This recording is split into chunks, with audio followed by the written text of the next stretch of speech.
అమ్మ నాన్న వాళ్ళ బాధ్యత మనకు వచ్చింది, బలర్పియాల్సి వచ్చిన పని మనకు వచ్చింది. మన ఇద్దరం అన్నదమ్ములు కనుక ఒక మాట మీద వెళ్ళాలి. మన ఇద్దరం అన్న కదా, ఎక్కడికి వెళ్ళాలి? ఒక మాట మీద వెళ్ళాలి. మన ఇద్దరం అన్నదమ్ములం కాబట్టి ఒకే మాట మీద మనం వెళ్ళాలి. కాబట్టి నా కానుక స్వీకరించలేదు కాబట్టి తమ్ముడుగా నువ్వు కూడా చెందురా.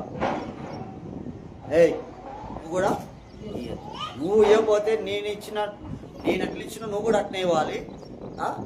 తీసుకుంటే మా అన్నయ్య తీసుకుంటే నాది తీసుకో, మా అన్నయ్య తీసుకోలేదు కాబట్టి ఈసారి నువ్వు ఇయ్యమాకరా. ఎందుకు ఇవ్వలేదంటే మా అన్నయ్య తీసుకోలేదని చెప్పు. మా అన్నయ్య తీసుకుంటేనే నేను ఇస్తా, లేకపోతే ఇయ్యను. లేకపోతే మా ఇద్దరు తీసుకునేటట్టయితే ఇస్తా, లేకపోతే ఇయ్యను. అలా మాట్లాడరా అని చెప్పేసి ఆయనకు అనుకూలంగా తన తమ్ముడు తయారు చేసుకున్నామని చూశాడు. తమ్ముడు ఒప్పుకోలే.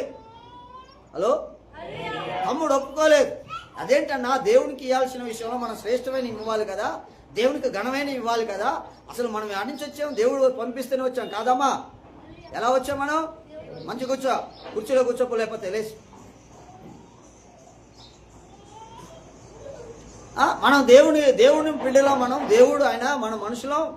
మనం ఎలా ఇవ్వాలి? దేవునికి శ్రేష్టమైన ఇవ్వాలి. భలేవని మాట్లాడుతున్నావు ఏందన్నా, అది తప్పు, నువ్వే మార్చుకో మనసు అని తమ్ముడు చెప్తున్నావు. అరే నువ్వు నాకు చెప్పేంత ఆయన ఎవరు, నువ్వు నాకు చెప్తావురా అని ఇట్లా వారి మాటల మధ్యలో అన్నగా నా మాట వినటం లేదు, నువ్వు నాకు చెప్పేంత గొప్పవాడు అయినా నీ అలా ఒక్కరోజు నీ కానుక తీసుకోగా నువ్వు ఇట్లా విరిగిపోతున్నావు. అదేంటన్నా అట్లా అంటున్నావు ఇది చెప్పేసి ఏదేదో మాట్లాడు ఉండుంటారు. అవునా కదండి? ఎంతసేపటికి వాళ్ళ తమ్ముడు వాళ్ళ అన్న మాట వినటం లేదు. వాళ్ళ అన్న ఎంతసేపటికి తన తప్పును సరి చేసుకునేందుకు ఇష్టపడటం లేదు. వీళ్ళిద్దరి మధ్యలో వాగ్వాదం ఎక్కువైపోయి ఏమైందనంటే వీడు నేను చెప్తే వినవారా అని చెప్పేసి మీద పడి తమ్ముని చంపేశాడు. అక్కడ చూస్తే మీరు అదే ఉంది, మీద పడి చంపాను. హల్లెలూయా. నేను చెప్తేనవా, నాకు ఎదురు చెప్తావా, నన్ను కాదని పోతావా, నువ్వు నాది అని చెప్పేసి నువ్వు ఎట్టట్రా అని చెప్పేసి మీద పడి చంపేశాడు. ఇప్పుడు ఇంకెవరున్నారు? ఎవరున్నారండి చెప్పాలి. ఎవరున్నారు?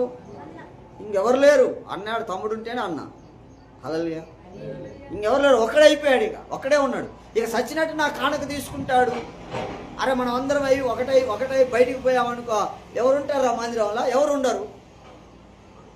మందిరంలో ఎవరుండరు.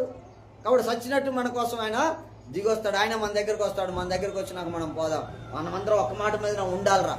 ఎవడొద్దన్నాడు? తమ్ముడు ఒప్పుకున్నాడా అని తమ్ముడు ఒప్పుకుండా మాట్లాడరేంటండి?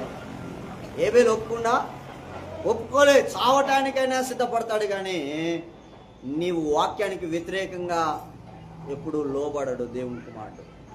హల్లెలూయా. ఇక వాళ్ళిద్దరి మధ్యలో వాగ్వాదం జరిగింది. తమ్ముని చంపేశాడు.